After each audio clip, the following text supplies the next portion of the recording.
lovely wishes. It's Holly. Welcome to Dandelion Stitches. How are you? Welcome if you're new. Welcome if you're back again. Thanks for joining me today. You could be doing all kinds of things with your time, but you're here and I'm really grateful. So today we're doing a video that was requested. I think this is probably going to be aimed at newer quilters, but it's about rulers. And this person asked me what rulers I use most frequently and any suggestions that I would have about what rulers are good and what rulers aren't. And so that's what we're going to do. I don't think there are bad rulers. I think there are rulers that maybe you just don't really need. When I first started quilting, I had access to a brick and mortar store that I went to frequently. And when she got new rulers in, it was like, ooh, this is exciting. And I did a lot of loose ends patterns that are written with a creative grids ruler intended to, work in tandem. And so I got a lot of those rulers thinking, oh boy, I'm going to have them, this is going to be awesome. And some of them were, but most of them were not.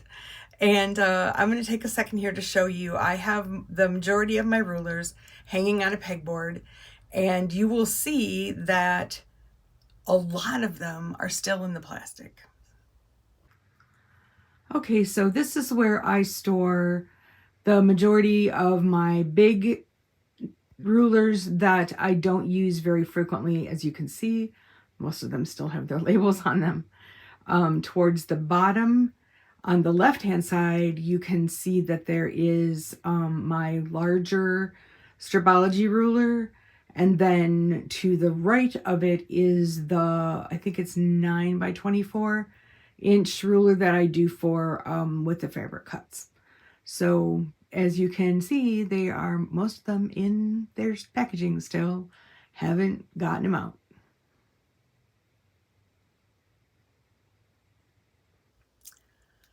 The only one that hangs over there that I use on the regular is the 18 by 24, I think.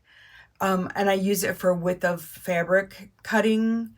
Anytime you need to cut, a width of fabric, that I would not be without that ruler.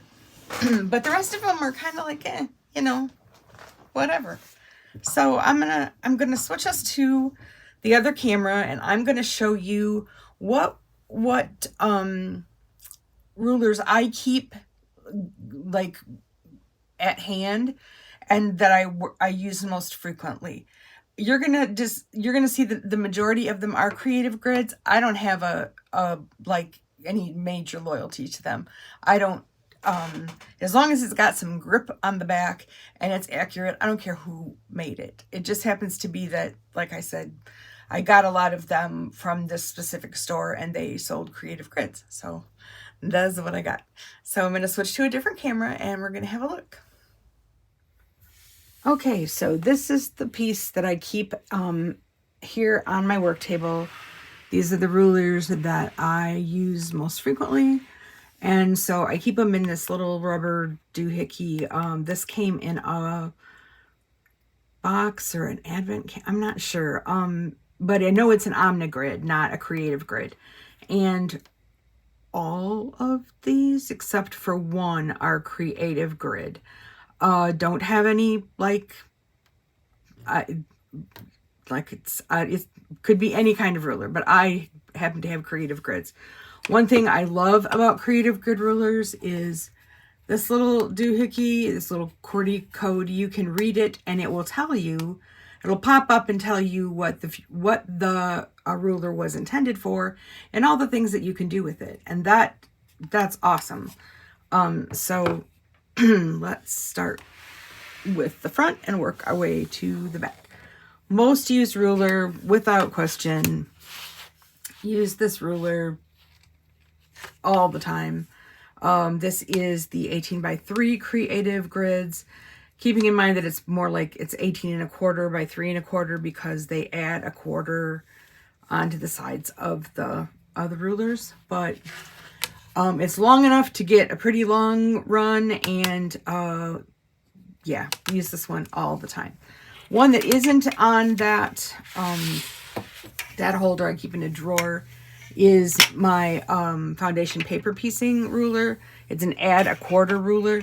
You absolutely do not have to have these to foundation paper piece, but it comes in handy. When I was learning, they've got this like ridge on the back, and when I was learning, that ridge came in pretty handy. Now that I've got the hang of it, you don't really need it, but it's fun. This little 1 inch I use all the time on all kinds of stuff. It's just a great little ruler. Anytime you need just a quick little cut, I can't even tell you all the times I use it. It's an awesome little ruler. This is the one that is in a Creative Grids. Got it in a box at some point. This is a Lori Holt. Love this little ruler. Use it all the time. The size of it is it's perfect for cutting small half square triangles when you have to cut off the excess. It's just awesome. Awesome. Awesome. This one, honestly, I don't use all that often. It's 4 by 12. I do. I just not as often as this long one, but I keep it close just because. These next 3 are square up fussy cut rulers.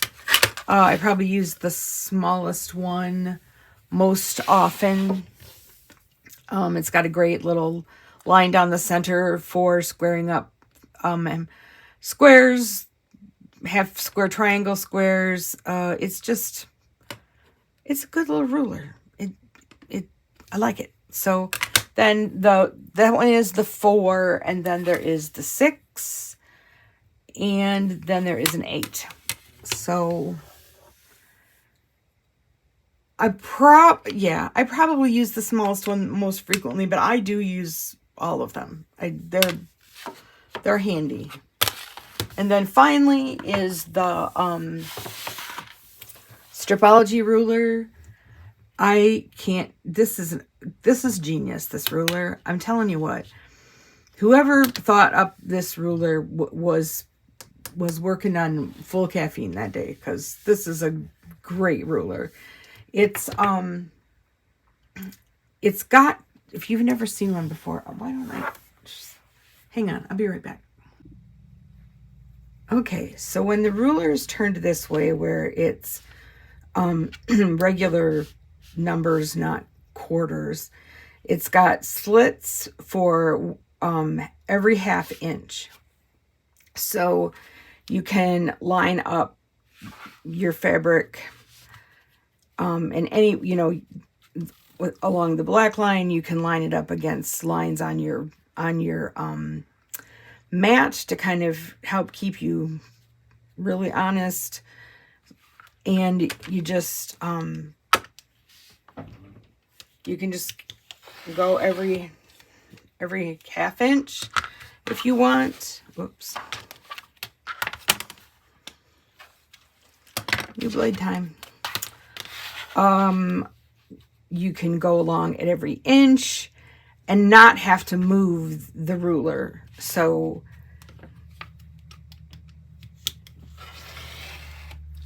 two, 4, 6. My fabric's too wide. That's the problem.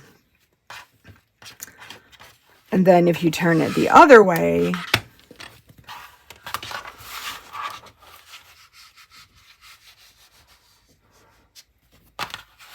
you've got 1/4 inch cuts. How they made this work, it's math, so it's mystery to me, but So you just, you know, line it up wherever you want it to be.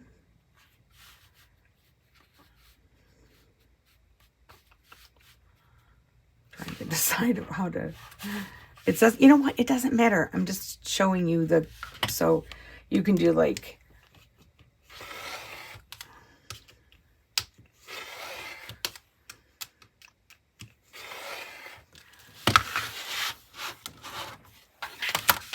and you've got little 1/4-inch cuts.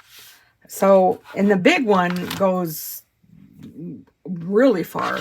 So this, if aside from a basic, you know, ruler, like one of these, like this one, this is, I love this ruler. So I think that that's all I can show you regarding what you might need and what you really, I'm a good example of you don't need them all. See at the other camera. So that's one of the things I find super helpful about YouTube is that you can get info from somebody who knows. Now, I hope I've made enough disclaimers that I'm no expert. This is just what works for me. And like if you're really an experienced quilter and you've got more rulers, or you have another idea, please share, because information is always good. But you know, and it's trial and error. For some, it's like your favorite rotary cutter or your favorite whatever. You're gonna find that one ruler that's just, it kind of works for you. So hope this was helpful. Keep asking for, you know, for what you want. And I haven't forgotten about the train case. I really haven't. I've just been a little bit busy and a little preoccupied. My husband goes to the neurologist today. So I don't know what we'll find out. I don't know, but scary. I don't know. Why is that scary? I have a neurologist. I go to a neurologist, but that's not me. It's him. So anyway, be well, be safe, and I'll see you soon. Bye-bye.